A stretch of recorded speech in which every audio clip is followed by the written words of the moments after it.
কোনো মাদক ব্যবসায়ীর কাছে কোনো কিছু বিক্রি করবেন না।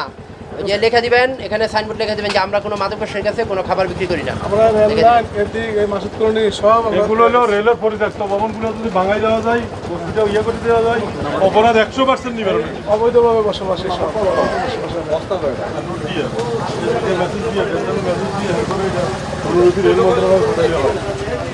মাদক ব্যবসায়ী আলমগীর এবং আলমগীরের পরিবারের কাছে কোনো খাবার বিক্রি করবেন না।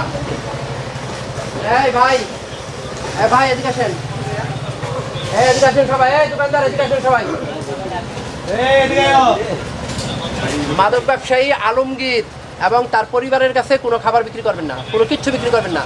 কোনো মাদক ব্যবসায়ী এলাকায় স্থান দিবেন না, আপনারা সবাই ধরাই দিবেন। কোনো মাদক ব্যবসায়ী এলাকায় রাখবেন না। এবং আপনাদের সন্তান ভবিষ্যতে যে বড় হবে, বড় হয়ে কী শিখবে, দেখবে যে এটা মাদকের ছড়াছড়ি, যুব সমাজ নষ্ট হয়ে যাবে। এই জন্য এখন এটা বন্ধ করতে হবে। মাদক ব্যবসায়ী আলমগীরকে পুলিশের হাতে সোপর্দ করবেন, ওর কাছে কোনো খাবার বিক্রি করবেন না, ওরা সবাই পরিত্যাগ করবেন। ঠিক আছে, ঠিক আছে।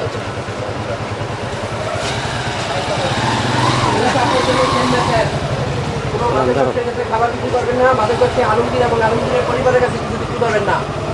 বাবা মাকে ধরবেন, সবাই মিলে ধরবেন, সত্যি আছে না? এই যে দেখেন আপনার কি সুন্দর বডি, আপনি কি করবেন? ও এত ধৈরা সবাই মিলে দড়িটা বান্ধে রাখবেন গাছের মধ্যে, আমরা নিয়ে যাবো।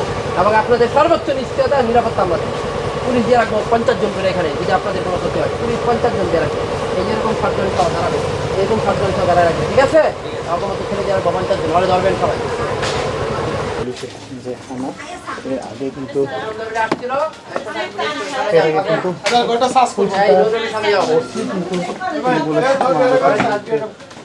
ভাইজান এবং প্রচুর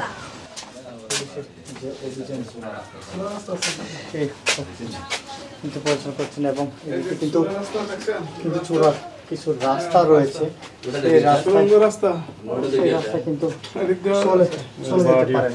3-4টা রোড আছে রাস্তা। আচ্ছা, এই দিক দিয়ে বের হওয়া যায়। পথ রয়েছে,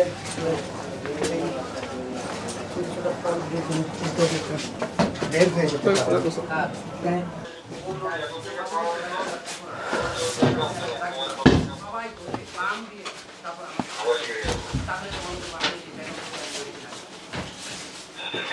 আপনি আলমগীরের কি হন? বারাটি। আলমগীর কোথায় গিয়েছে? কোন দিকে যায় বলতে পারেন না?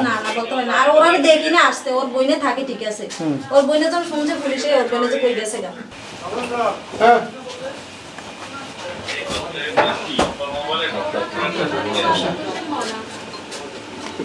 আসেন।